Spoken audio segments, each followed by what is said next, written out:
نیوز پریس چینل لیدونکو السلام علیکم ستړي مشه په موکړه تازه لاندو مهمو خبرونو ته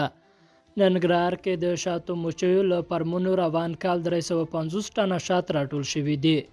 په دغه ولایت کې د کرنې ریاست ځایي چارواکي وایي چې هلته د مچیو شاوخوا 300 پرمونه موجود دي او له دې پرمونو روان کال 350 ټنه شات راټول شوي دي چارواکي وایي چې ننګرهار کې د شاتو شاوخوا 22 ډوله مچۍ پیدا کیږي چې ټول ټال شمیر 10,000 اټکل شوی دی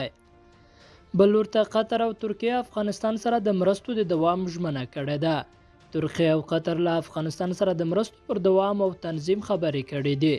د ترکیه د بهرنیو چارو وزیر مولود چاوشوغلو په دوحه کې د قطر د بهرنیو چارو وزیر محمد بن عبدالرحمن سره کتلې دي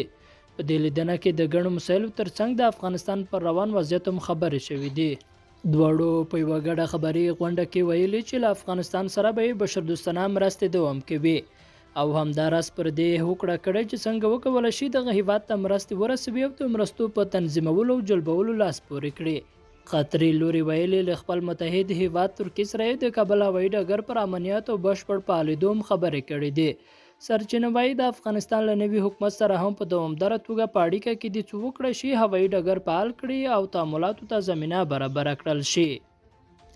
او اندونیزیا په کابل کې خپل سفارت بیرته پرانیزي اندونیزیا وایي دوی د دې تمه لري چې وکړای شي په افغانستان کې له اړمنو سره مرستې وکړي او په دغه هیواد کې د دایمي سولې په برخه کې مهم رول ولوبوي نو ځکه خپل سفارت بیرته پرانیزي او د ډیپلوماټیکو فعالیتونو ته ادامه ورکوي لیدونکو له غوږ نیونه مننه ښې چاره